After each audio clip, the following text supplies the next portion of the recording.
Bonjour et bienvenue sur le podcast de Kimamori qui vous propose de découvrir ou redécouvrir les œuvres littéraires d'hier et d'aujourd'hui, leurs auteurs et leurs traducteurs, par le texte et dans l'oralité.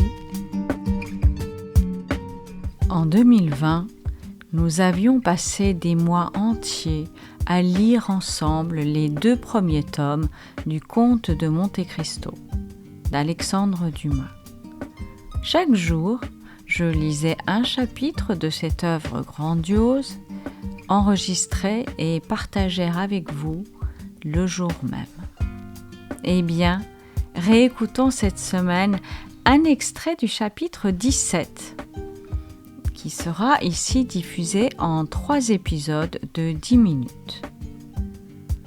Nous vivons dans ce chapitre un moment clé de l'histoire, où l'amitié entre notre personnage principal et l'abbé Faria est scellée, et surtout où notre jeune Edmond Dantès va comprendre ce qui lui a valu sa condamnation et son enfermement dans cette cellule. Après avoir passé en se courbant, mais cependant avec assez de facilité, par le passage souterrain, Dantès arriva à l'extrémité opposée du corridor qui donnait dans la chambre de l'abbé. Là, le passage se rétrécissait et offrait à peine l'espace suffisant pour qu'un homme pût se glisser en rampant. La chambre de l'abbé était dallée.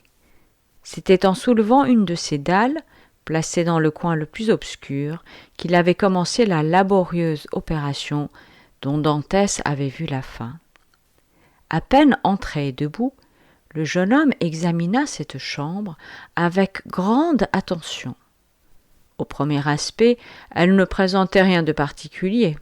« Bon, dit l'abbé, il n'est que 12:15 et nous avons encore quelques heures devant nous. » Dantès regarda autour de lui, cherchant à quelle horloge l'abbé avait pu lire l'heure d'une façon si précise.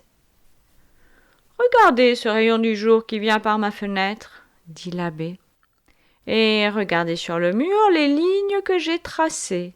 Grâce à ces lignes qui sont combinées avec le double mouvement de la Terre et l'ellipse qu'elle décrit autour du Soleil, je sais plus exactement l'heure que si j'avais une montre, car une montre se dérange, tandis que le Soleil et la Terre ne se dérangent jamais. » Dantès n'avait rien compris à cette explication.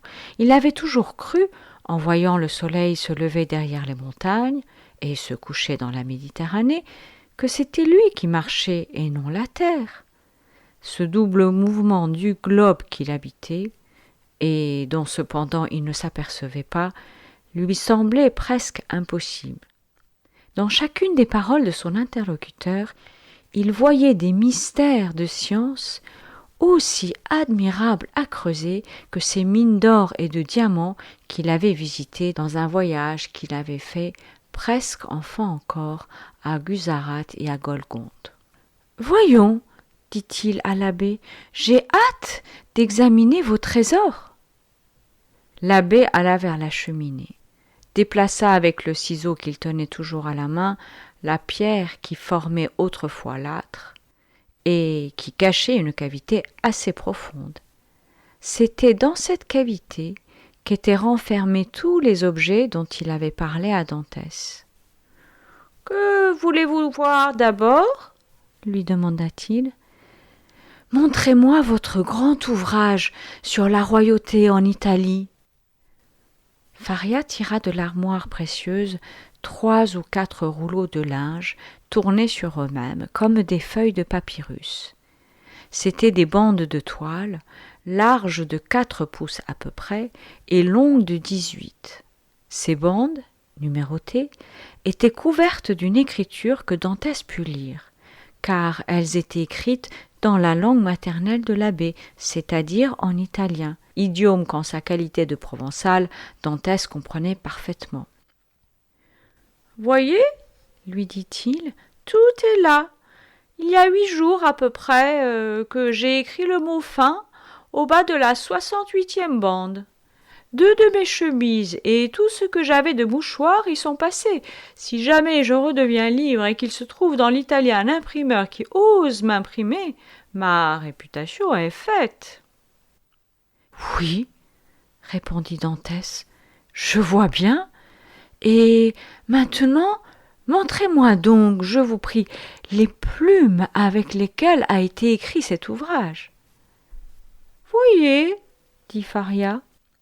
Et il montra au jeune homme un petit bâton long de 6 pouces, gros comme le manche d'un pinceau, au bout et autour duquel était lié par un fil un de ces cartilages, encore taché par l'encre, dont l'abbé avait parlé à Dantès. Il était allongé en bec et fendu comme une plume ordinaire.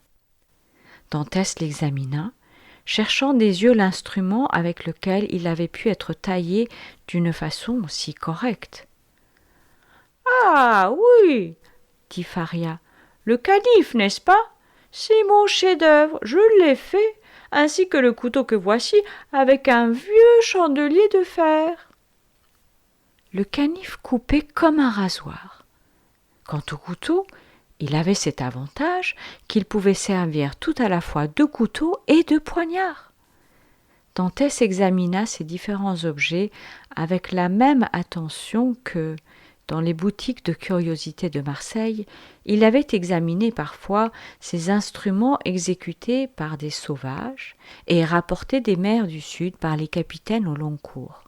« Quant à l'encre, dit Faria, vous savez comment je procède, je la fais à mesure que j'en ai besoin. » Maintenant, je m'étonne d'une chose, dit Dantès, c'est que les jours vous aient suffi pour toute cette besogne.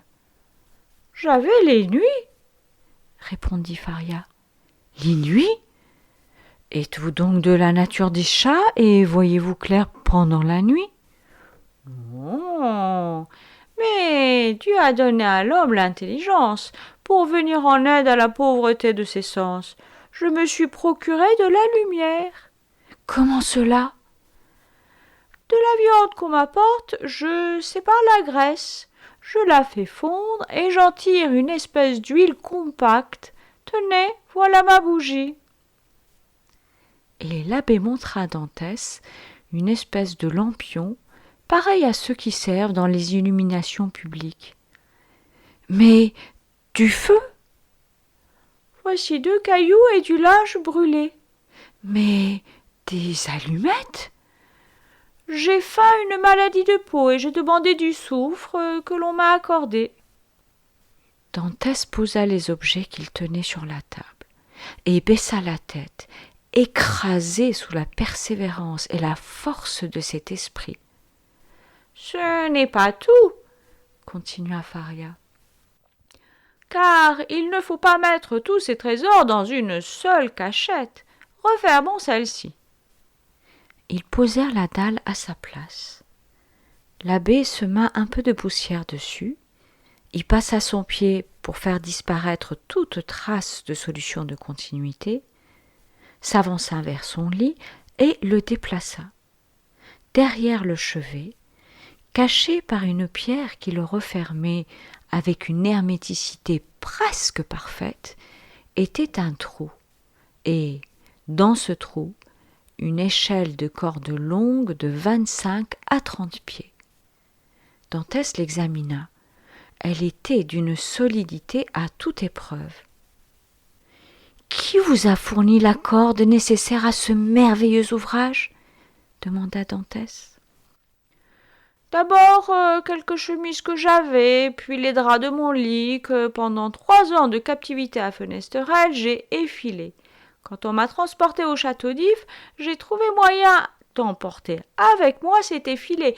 Ici, j'ai continué la besogne. » « Mais ne s'apercevait-on pas que les draps de votre lit n'avaient plus d'ourlet ?»« Je les recousais. »« Avec quoi ?»« Avec cette aiguille. » Et l'abbé, ouvrant un lambeau de ses vêtements, montra à Dantès une arête longue, aiguë et encore enfilé qu'il portait sur lui.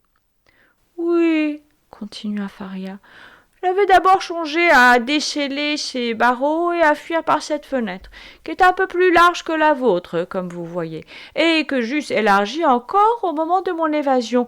Mais je me suis aperçu que cette fenêtre donnait sur une cour intérieure, et j'ai renoncé à mon projet comme trop chanceux. Cependant, j'ai conservé l'échelle pour une circonstance imprévue, pour une de ces évasions dont je vous parlais et que le hasard procure. » Dantès, tout en ayant l'air d'examiner l'échelle, pensait cette fois à autre chose. Une idée avait traversé son esprit. C'est que cet homme, si intelligent, si ingénieux, si profond, verrait peut-être clair dans l'obscurité de son propre malheur, où jamais lui-même n'avait rien pu distinguer.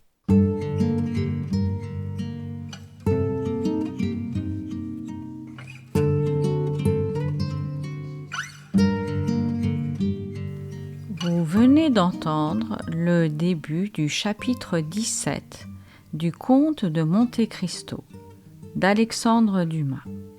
Demain et après-demain, vous pourrez écouter la suite de cet extrait.